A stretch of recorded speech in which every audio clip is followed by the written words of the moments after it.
The signature every century has been its skyline. The very ancient, the old, the medieval, the modern.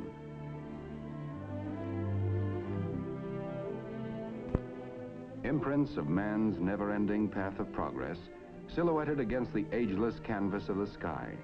Our day, our times, our signature, our skyline. Metal fingers beckoning to the invisible, calling to sound the ear cannot hear, and sight beyond the range of the unaided eye. Our era, the era of television. The dream of television had persisted for centuries. The human eye is a miraculous instrument, perceptive, sensitive, forever tuned to the pulsating wavelengths of light. Yet the eye is hemmed in by horizons. It cannot see over a hillside or beyond the haze of distance.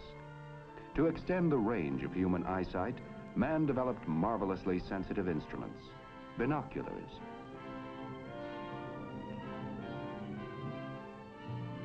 Giant telescopes to probe the furthest span of space.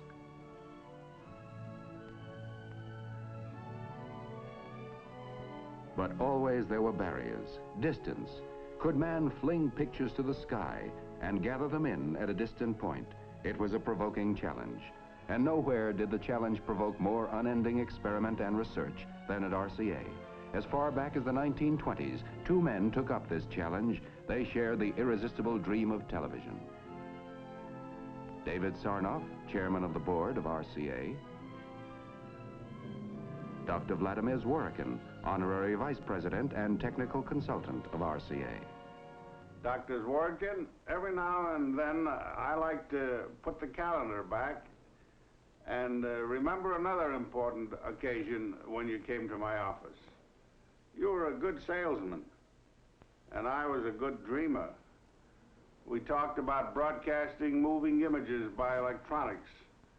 And I remember that I asked you what it would cost to develop an all-electronic television system. Do you recall your estimate? Of course I remember. I asked something like $100,000. Your estimate missed by quite a bit.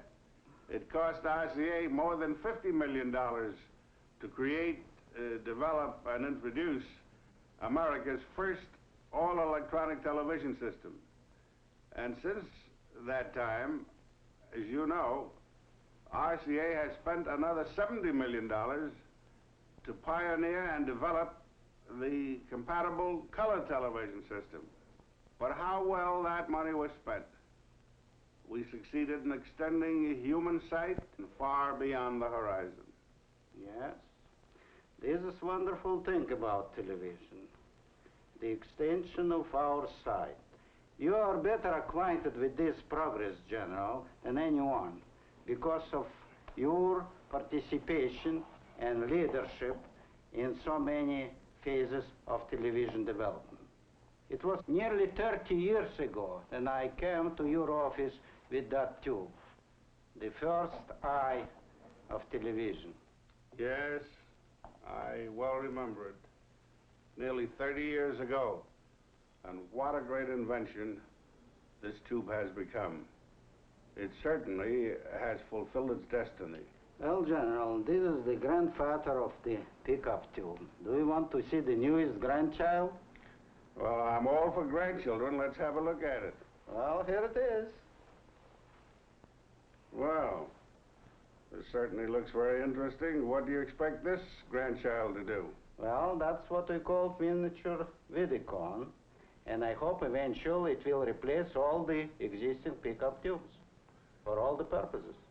Well, that's very interesting and certainly very promising because what we need to do is to reduce the size and the cost of these components so that television, color television, both at the transmitting and the receiving end, may be within the reach of everyone. That is my hope. The turning point came in 1923 when Dr. Zworykin invented the iconoscope. This tube, after years of further development, became the Image Orthicon, the electronic eye of the modern television camera.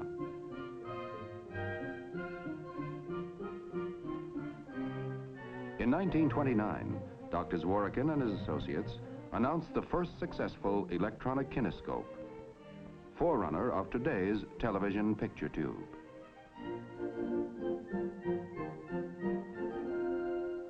The circuit was complete. All electronic television was achieved. It worked. How? The lens of the television camera acts like the iris of the human eye. It gathers in the light rays and focuses them on a mosaic of light-sensitive material that is built into the picture tube. The light-sensitive material converts the light into electrical impulses, a reaction varying with the strength of the light. The optic nerve of the camera picture tube is the electron beam, controlled by electromagnets. The beam scans the picture, which is on the plate, in rapid sweeping motions from side to side, from top to bottom. When the beam hits the image, it loses varying amounts of electrons and then bounces back to the opposite end of the picture tube, where it is amplified millions of times.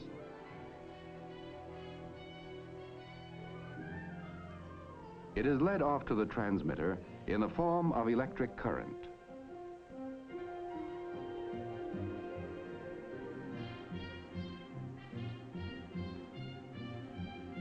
The signals are broadcast as radio impulses into space.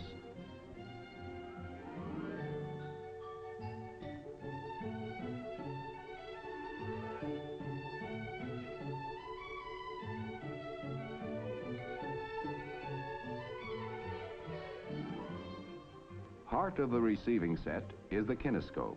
Here, the action is reversed. The stream of electrons, synchronized perfectly with those of the camera tube, literally picture information on a chemically treated screen line by line. The glow is bright when the beam is strong, less bright when it is weak. Thus, the picture is reassembled. 1931. Atop the Empire State Building, the National Broadcasting Company, a service of RCA, erected the transmitting antenna for experimental television station W2XBS.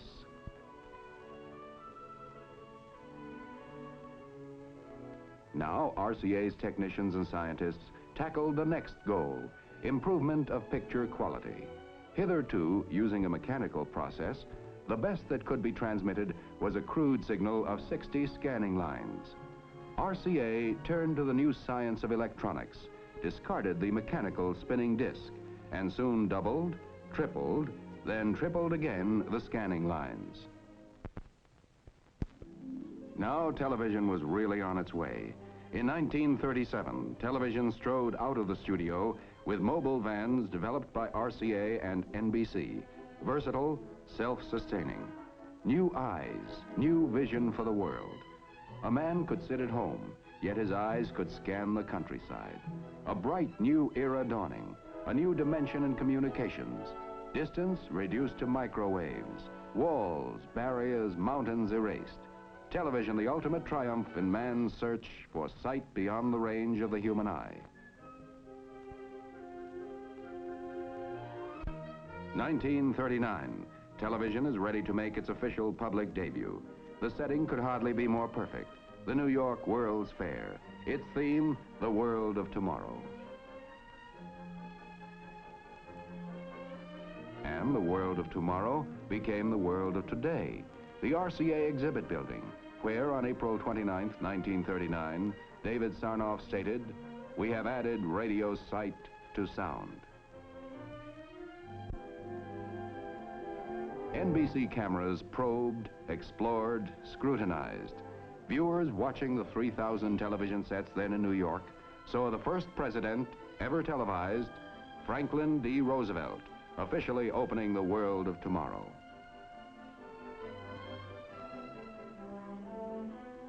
Via television, the viewers toured with the King and Queen of England through Pavilion and Midway. Day by day, television produced new adventures, new vistas, new excitement, new thrills. NBC presented the first baseball game ever televised, August 1939. 1940, the nerve-tingling drama of a national political convention, the first ever televised. Philadelphia and New York were knit together by the electronic miracle of television. Radio relays, pioneered by RCA, and the telephone company coaxial cables wiped out the horizon as the far limit of telecasting. Still in the trial and error stage, television began studying its own future as a tremendous new medium of entertainment. The first programs were simple, unpretentious, proving grounds for technicians, cameramen, directors, writers, and performers. Slowly, the know-how was gained. Bit by bit, creative imagination began to give form and substance to the new art form called television.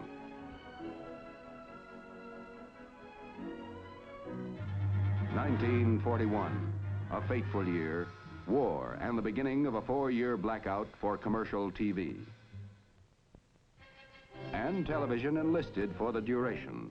Research went forward at war tempo. At RCA's David Sarnoff Research Center, Princeton, New Jersey, 24-hour shifts explored every corner of the new world of electronics.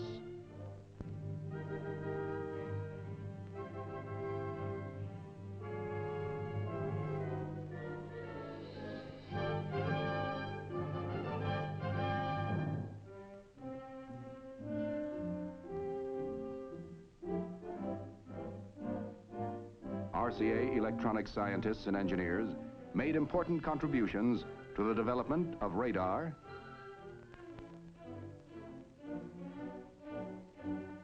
sonar for submarine detection, the sniper scope that made it possible to see a target in darkness. Thus, the progress of perhaps a peacetime decade was compressed into 4 short years. 1945, the war over. After 4 years of unparalleled war effort, denial, sacrifice, the American public hungry for the rewards of peace.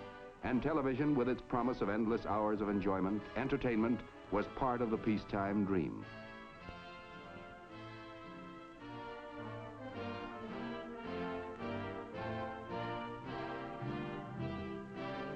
RCA, although by far the leading producer of television sets and television tubes, realized that the future health of the industry required the vital bloodline of competition. So, in a move without precedent in American industrial history, it opened its blueprints to licensed competitors. This was the shot in the arm the industry needed. Television came of age.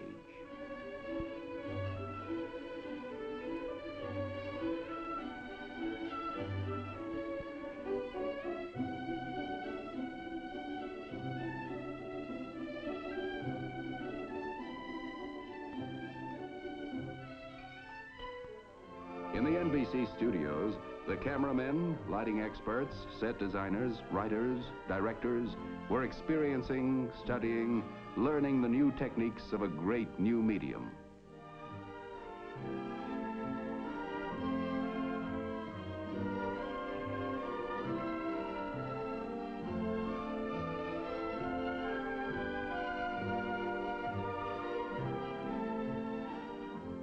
Programming was better, more varied, more entertaining.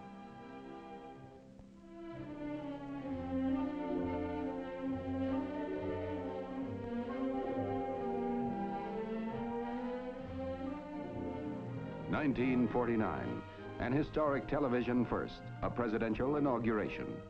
As Harry Truman took the oath, the event was carried over the 16-city NBC television network, extending from Washington north to Boston and west to St. Louis.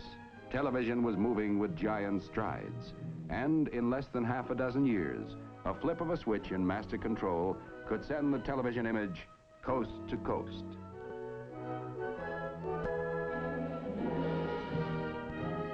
A dynamic industry employing more than 1 million.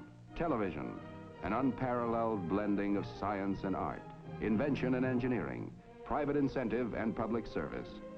By television, American business has found a most effective advertising medium, and in turn, advertising has provided the resources that sustain the standards of programming and permit the never-ending research that is the heart of the television industry.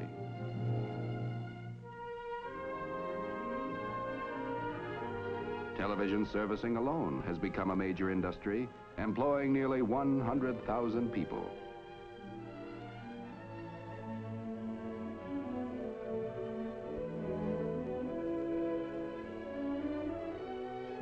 Yes, in little more than a wink of time, television has entered our homes, our lives, imprinted new silhouettes on our skyline. And all this has been just the beginning. There was still another dream to be realized, still another dimension to be added. Black and white television had been the herald. It put millions of TV sets into our homes, built hundreds of TV stations, created an industry, an art, a public service, an exhilarating component of our American way of life.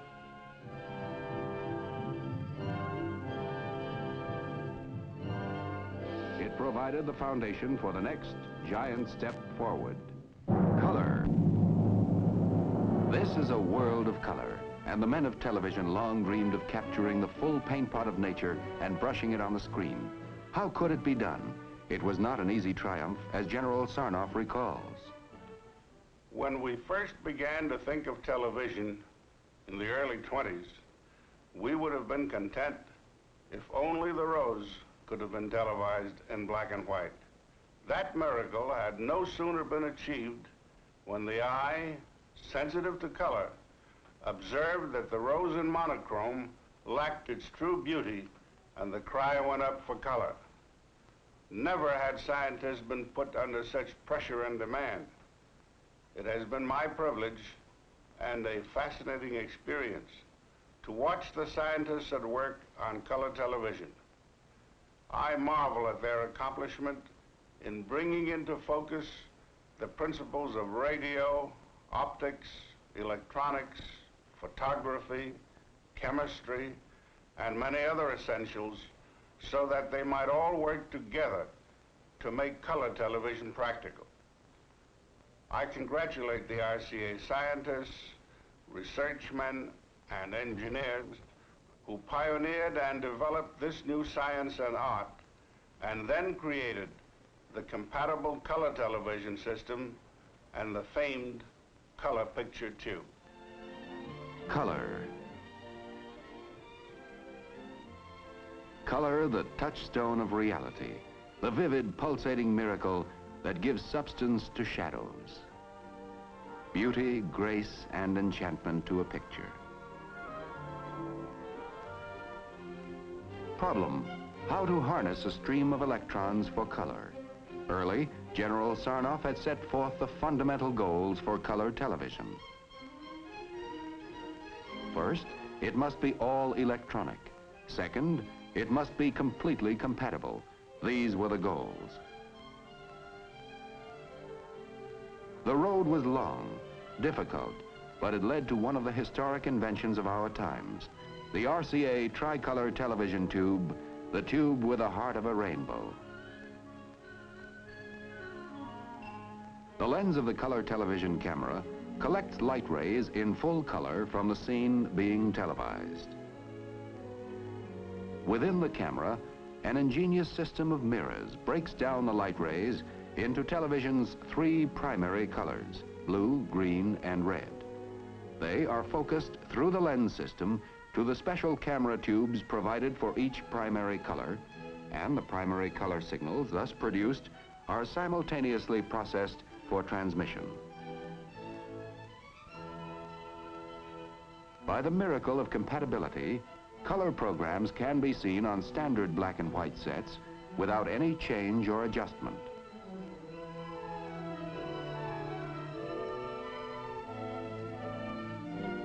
Color receivers, which can also pick up standard black and white broadcasts, decode the color information and apply the picture in all its vivid beauty to the tricolor tube.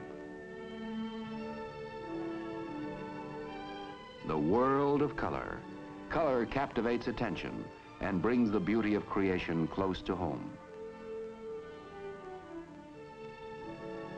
Color transforms the commonplace into the beautiful. It makes the humdrum memorable, gives new power to advertising and merchandising. color, the fabric of the rainbow riding piggyback on an invisible stream of electrons. The Tournament of Roses in Pasadena, California.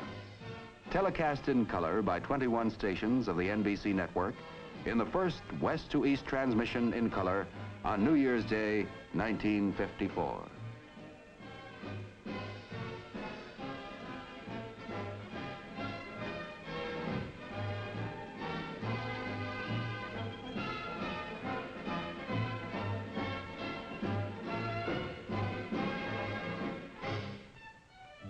All the glory, all the reality of nature.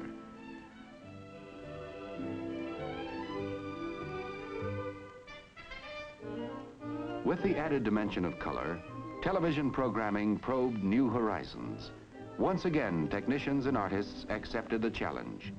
In an incredibly short time, they had devised the techniques to integrate color into television programming. An old word took on new color, new meaning. Spectacular, an adjective made over into a noun. Spectacular, the finest in television programming.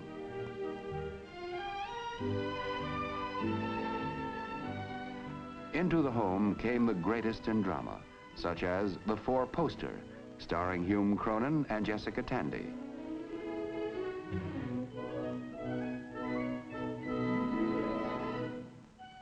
The list of spectaculars continues to grow to imposing proportions. An entirely new adventure and entertainment for the American public. For pioneered and developed by RCA, is counted as one of the outstanding scientific and artistic triumphs of the 20th century. It has added a new dimension to the entertainment arts and has intensified television as a social and educational force.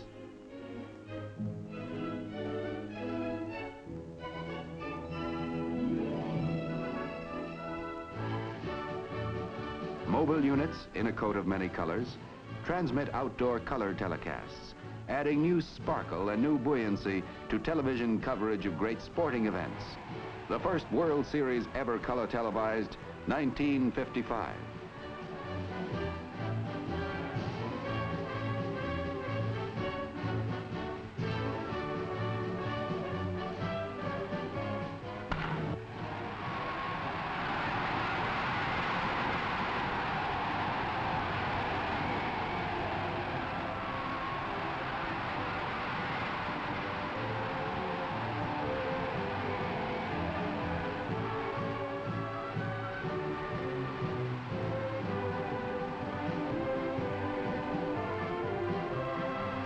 Another color television first, the Davis Cup matches, 1955.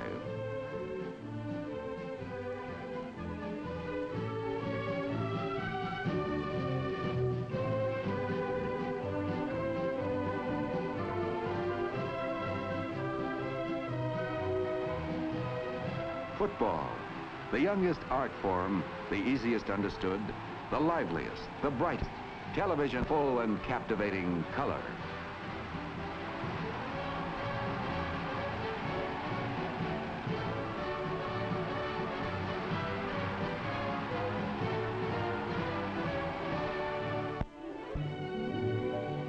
For I dipped into the future far as human eye can see, saw the visions of the future and all the wonders that would be.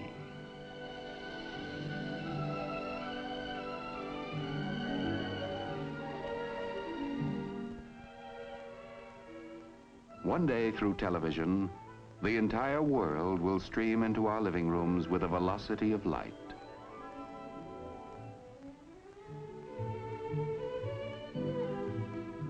Not too far beyond the horizons, international television, to span oceans, capture all the vivid beauty of far lands, bind people of all nations tight together by better understanding, better knowledge, through instantaneous communication of sight and sound.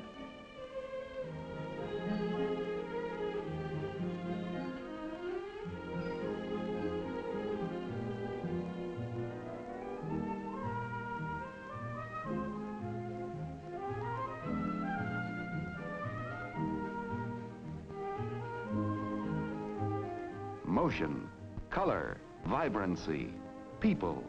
In the twinkling of an eye, it is caught by the lens of the color television camera, transmitted by invisible waves to all points of the compass.